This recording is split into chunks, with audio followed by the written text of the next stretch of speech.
Share बाज़ार में जब भी कोई नया इंसान आता है और वो टेक्निकल एनालिसिस सीखना चाहता है, तो वो शुरुआत अपनी इस तरीके से करता है कि वो बहुत सारे चार्ट पैटर्न्स को सीखने लगता है, बहुत सारे इंडिकेटर्स को समझने लगता है। MACD, RSI, Bollinger bands, Fibonacci retracements, इस तरीके के बहुत सारे इंडिकेटर्स को वो सीखने लगता है।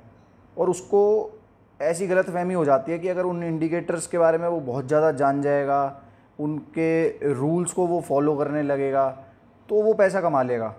जब मैं बाज़ार में नहीं आता तो मैंने भी यही गलती करी। मैंने हर एक इंडिकेटर सीखा, मैंने हर एक वो चीज़ जो कि बताई जाती है कि भाई मार्केट में काम करती है, कर सकती है, वो हर एक चीज़ सीखी। फिबोनाची रिट्रेसमेंट से लेके हेकिनाशी कैंडलस्टिक चार्ट तक हर एक चीज़ सीखी मैंने।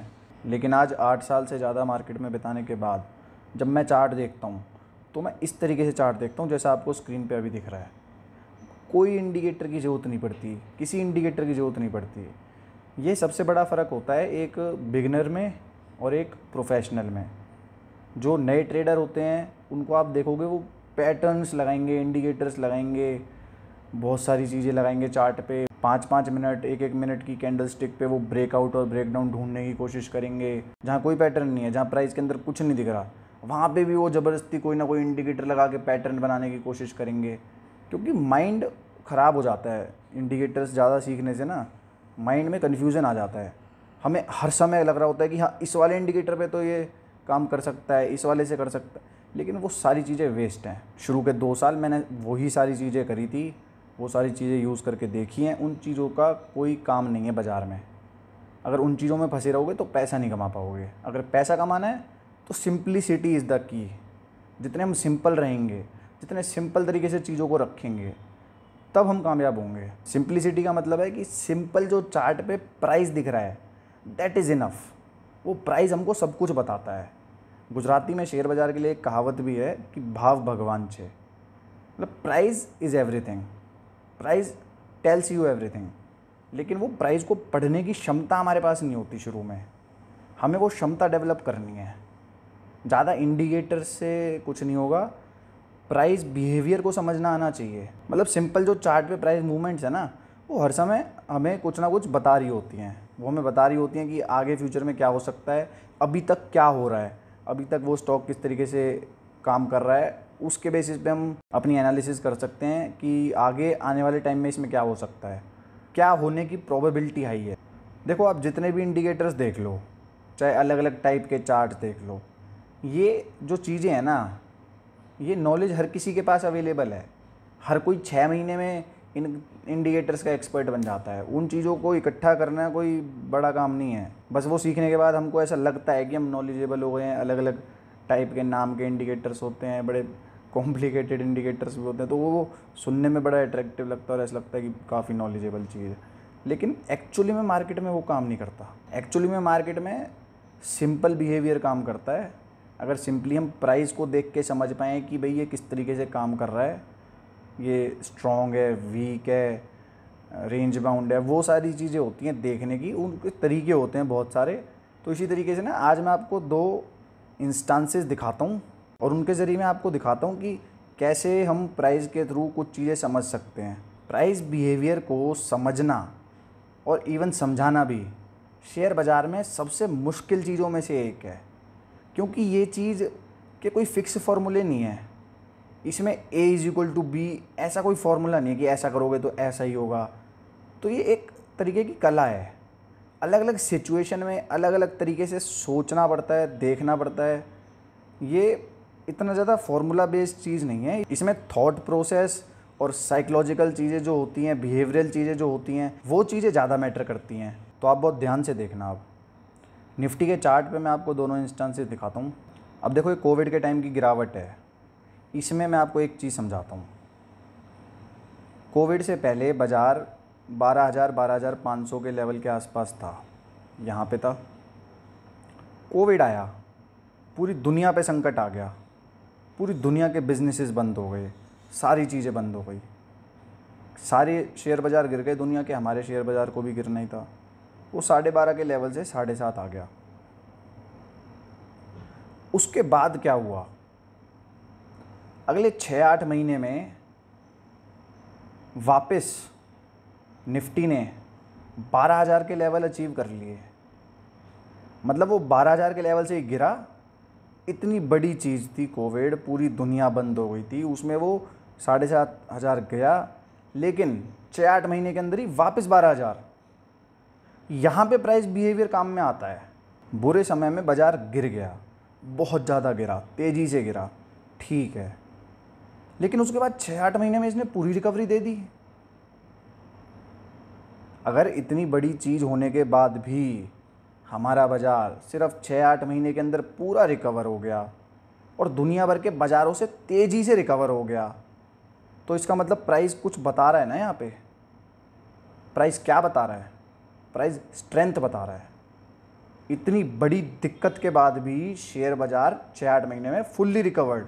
प्राइस बिहेवियर को समझने के लिए हमें जो सामने दिख रहा है ना, उसके पीछे की चीज़ों को समझना पड़ता है, उसके बैकग्राउंड की एनालिसिस करनी पड़ती है कि जो हुआ है वो क्यों हुआ है, उसके पीछे क्या रीज़न हो सकता है। अब ये 6-8 महीने में जो रिकवर हो गया पूरा, अब यहाँ पे हम क्या क्या सोच सकते हैं? पहली चीज़ यहाँ पे ये सोचनी है कि भाई, जैसा कि बहुत लोग बोल रहे थे कि इंडिया बर्बाद हो रहा है, शेयर बाज़ार बर्बाद हो रहा है, क्रैश है, बहुत तगड़ा क्रैश है, पता नहीं कहाँ तक जाएगा, वापस से नहीं उठ पाएगा, जीडीपी का हाल ख़राब है, दुनिया भर की चीज़ें थी, ठीक है। लेकिन अगर सच में ख़राब होती चीज़ें, अगर सच में बुरा हाल होता, तो निफ्टी यहाँ आया था 7,500। इसको क्या ज़रूरत थी दोबारा 12,000 आने की? ये यहाँ पे भी तो रह सकता था, यहाँ पे कंसोलिडेट कर सकता था 8-9 हज़ार के लेवल तक। नहीं, ये पूरा रिकवर हो गया 6-8 महीने में। तो यहाँ पे हम देख रहे हैं कि बहुत ही स्ट्रॉन्ग प्राइस है। वो नीचे गिरा तो सही, लेकिन बहुत ही जल्दी रिकवर भी हो गया, और जब उसने रिकवरी दी है ना, उसका मतलब है स्ट्रेंथ। अगर सच में भविष्य ख़राब होता ना देश का या बाज़ार का, तो बाज़ार ऊपर नहीं उठता। वो नीचे तो गिरा, नीचे सब गिरे, लेकिन ये तेज़ी से ऊपर उठा। इसका मतलब इसके अंदर स्ट्रेंथ थी, इसको ये चीज़ें पता थी कि आगे जाके चीज़ें बहुत सही होने वाली हैं, बहुत अच्छी होने वाली हैं, इसीलिए ये इतना जल्दी रिकवर हुआ। और अगर इतनी बड़ी गिरावट से 6-8 महीने में पूरा रिकवर हो सकता है ना, तो ये समझ लेना कि वो वहाँ पे रुकेगा नहीं। वो वहाँ तक आने के लिए रिकवर नहीं हुआ, वहाँ पे वो पहले ही था। इतना जल्दी जो रिकवर हुआ है ना, वो उसकी स्ट्रेंथ है, वो वहाँ से कहीं ऊपर जाएगा। इतना ऊपर जा सकता है कि आप सोच नहीं सकते। अगर इतनी बड़ी गिरावटों के बाद इतनी ज़्यादा रिकवरी आती है, फुल्ली 100% रिकवरी आती है, तो फिर वो कोई पुल बैक नहीं है, वो वी शेप रिकवरी है। उसके बाद उसने ऊपर जाना है, वो वहाँ पे नहीं रुकेगा, वहाँ पे रुकने के लिए नहीं आया वो। इसका मतलब उसको फ्यूचर में कुछ ऐसी चीज़ें दिख रही हैं प्राइस को जो हम नहीं देख पा रहे आज हमें जीडीपी के डेटा दिख रहा है जो ख़राब है, पर उसको दिख रहा है भविष्य में 1-1.5 साल बाद, 2 साल बाद क्या हो सकता है, क्या होगा। प्राइस कभी गलत नहीं होता। अगर प्राइस उठा है, ऊपर गया है, तो उसके पीछे रीज़न है। और एक चीज़ और भी सोचनी है, देखो यहाँ से बॉटम बना के ये पूरा रिकवर हुआ। अब बहुत लोग यहाँ पे बोल रहे थे कि यूफोरिया हो गया, भाई ये टिकेगी नहीं रैली। अरे यार, ये कोई टॉप के आसपास की चीज़ थोड़ी है।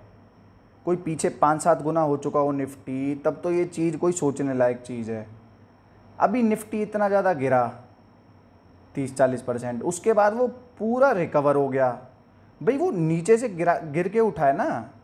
अगर ये चीज़ बहुत बड़ी पिछले 5-7 साल की बुल मार्केट के बाद चीज़ होती कोई ऐसी, तब तो हम इस दिशा में सोच सकते थे। लेकिन जब वो ऑलरेडी इतना नीचे जाके आया है और पूरा रिकवर हुआ है, तो वो वाली सोच यूज़लेस है। वो सोच आपको तब रखनी है जब कुछ ऐसे हालात हो यूफोरिया वाले और पूरा माहौल अच्छा हो, आसपास ना अच्छी बातें हों। यहाँ पे तो माहौल पूरा ख़राब था, इन्वेस्टर डरे हुए थे, सारे सलाह देने वाले भी डरे हुए थे, हर कोई क्रैश की बात कर रहा था, क्रैश हुआ भी था, उसके बाद पूरा रिकवर हुआ है।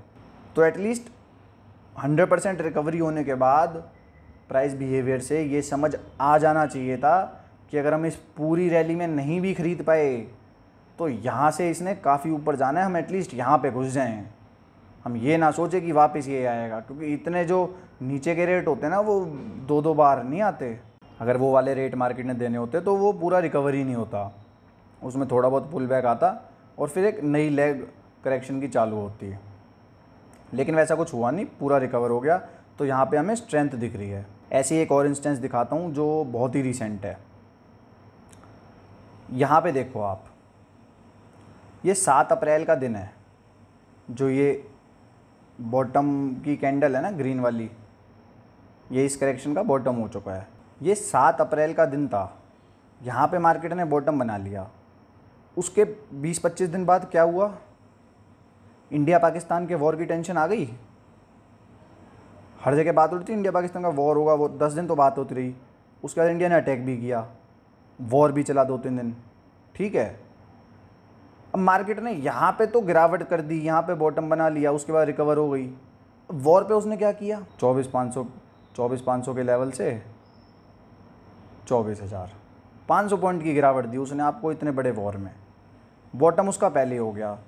तो अगर मेरे को यहाँ पे समझ नहीं आया बॉटम हो गया है, तो जब यहाँ पे इतने बड़ा वॉर होने के बावजूद मार्केट नहीं गिरा, 500 पॉइंट की करेक्शन में इसने वॉर निपटा दिया पूरा, तो यहाँ पे प्राइस बिहेवियर देख के क्या समझ आ रहा है कि कितनी भी बड़ी दिक्कत हो जाए, मार्केट अब गिरने के मूड में नहीं है।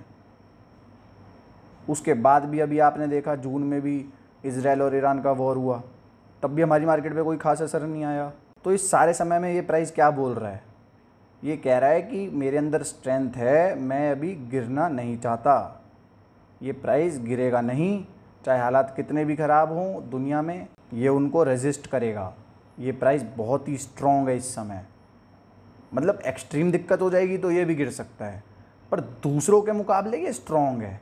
मतलब अगर दूसरे 20% गिरेंगे तो ये 7-8% में अपनी करेक्शन निपटा लेगा। इसको स्ट्रेंथ कहते हैं, कंपैरेटिव होता है। तो यहाँ पे भी इस प्राइस बिहेवियर को देख के ये समझ आता है कि प्राइस बहुत ही स्ट्रॉन्ग है। जब इतनी बड़ी दिक्कतों से प्राइस नहीं गिर रहा है, इसका मतलब उसको ऊपर जाना है।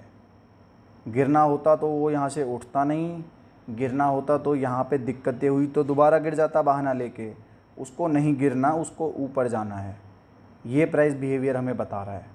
इस तरीके से प्राइस बिहेवियर को पढ़ते हैं। तो ये मैंने आपको 2 एग्जांपल दिखाए हैं कि प्राइस बिहेवियर एनालिसिस करते हुए हमारी सोच किस तरीके से होनी चाहिए, हमें कैसे प्राइस को पढ़ना है, कैसे समझना है कि प्राइस क्या बोल रहा है। ये जो चीज़ें हैं ना, जो ये थॉट प्रोसेसेस हैं, जो ये प्राइस को समझने का तरीका है, मार्केट में जो काम करने का ये सिंपल तरीका है, इस चीज़ की समझ बाज़ार में बहुत ही कम लोगों को है, और जिनको है वो ज़्यादातर लोग सिखाना नहीं चाहते। मैं आपको ये चीज़ें बता रहा हूँ ताकि आपके पास एक एज आ पाए। जो पूरी भीड़ है ना बाज़ार में, वो सब इंडिकेटर सीख रहे हैं, सब वो चीज़ें सीख रहे हैं जो दुनिया उनको सिखाती है, जो दुनिया उनको कोर्सेज बेच के सिखाती है। लेकिन ये असली चीज़ है, दिस इज़ प्राइसलेस। ये इतनी कीमती चीज़ है ना, अगर ये चीज़ समझ में आ जाए तो आपके सही डिसीजंस की जो परसेंटेज है वो बहुत इंक्रीज़ हो सकती है, क्योंकि आपको असली चीज़ समझ आ गई। अब आप ना न्यूज़ से इन्फ्लुएंस हो गए, ना इंडिकेटर से इन्फ्लुएंस हो गए, ना किसी और की बातों से। तो आपको तरीका पता चल गया कि मार्केट को कैसे समझना है, चार्ट को कैसे पढ़ना है, प्राइस को कैसे समझना है, और किस टाइम पे कौन सा एक्शन लेना है। तो जो चीज़ें मैंने अभी बताई हैं, इस तरीके से चार्ट्स को जाके देखो, कोशिश करो। और आगे और वीडियोज़ में मैं और सिचुएशंस आपको समझाऊंगा कि कैसे हम प्राइस बिहेवियर को देखते हैं।